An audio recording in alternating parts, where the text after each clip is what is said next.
Power Rangers Battle for the Grid is likely the toughest game I've ever had to form an opinion on. I hadn't really played Power Rangers games previously other than a few random short encounters, and considering my childhood fandom, I was actually looking forward to a decent Power Rangers game. But we'll find out how Power Rangers Battle for the Grid succeeds or fails here on Kid Game Breakdown.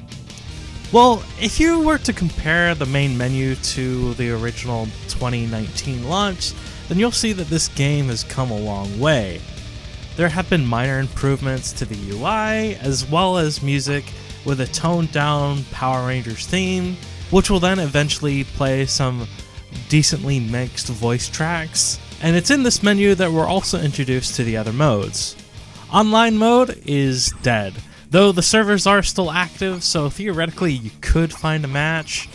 Story is where you play through an average story, though in retrospect I feel that it's more of an effort to get you to buy the DLC characters, but I'll get into that a little bit later on. Next we have Arcade, which is a more conventional arcade, albeit without any sort of story, preventing any of the characters from having any sort of depth.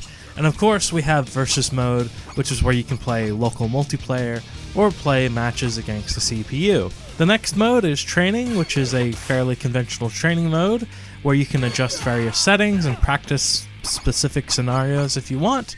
Training also includes a decent tutorial, which covers all the conventional mechanics of the game, but suffers from similar issues as other games, albeit for slightly different reasons. You can see most of the mechanics and descriptions are fairly straightforward.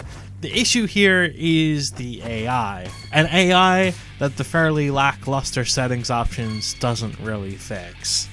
You see, Power Rangers Battle for the Grid is a difficult game. My first impressions of the game were fairly good. The mechanics of the game were actually legitimately solid. The best way I can describe it is a combination of Marvel vs. Capcom's slick team controls and their button layout, mixed with the linkable combos, similar to a Killer Instinct if it was mixed with Soul Calibur, followed by an arc system like fluidity and ease of entry.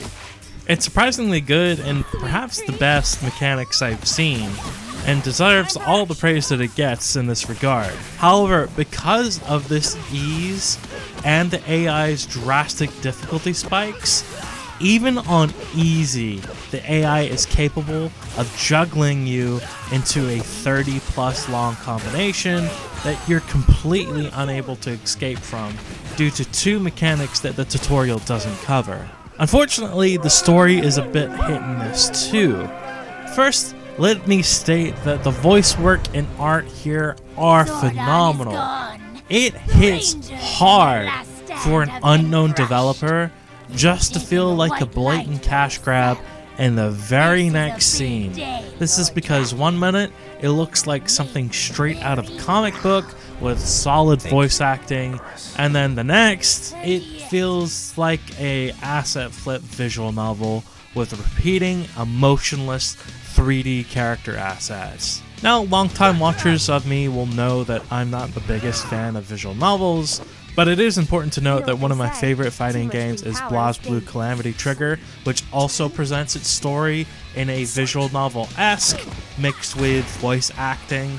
The difference here is that Power Rangers Battle for the Grid feels so much more low effort, especially in the VN moments, and it feels like they just simply ran out of budget. However, I'm not entirely convinced that this is the case, as half of the characters that you play as or fight against in the story aren't available for you to play outside of the story unless you pay for the DLC. In fact, there are only 12 fighters for you to choose from, meaning that your team of 3 that you choose in Versus or Arcade makes up a quarter of the roster unless you pay an additional $30 for the remaining 14 fighters. To be fair, I understand that they had to pay a license to Hasbro, but it still feels steep, especially since you can play most of these characters in the story. It's essentially Capcom's on-disc DLC all over again and feels really scummy. especially since a lot of the DLC characters feel really powerful to play, adding to a pay-to-win feel.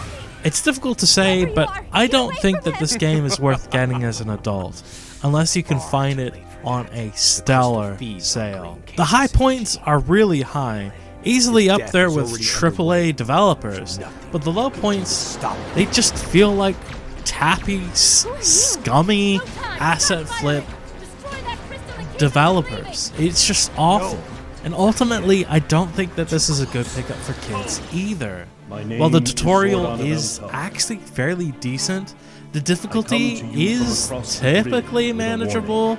The drastic difficulty spikes and the AI's insane ability to lock you into admittedly epic combos makes the game feel cheap and ruins the experience. But let me know what you think about Power Rangers Battle for the Grid or your favorite fighting game down in the comments below. Check out my last video on LEGO Brawlers and consider subscribing. Until then, this is Rob the Slob, and I'll see you in the virtual commute.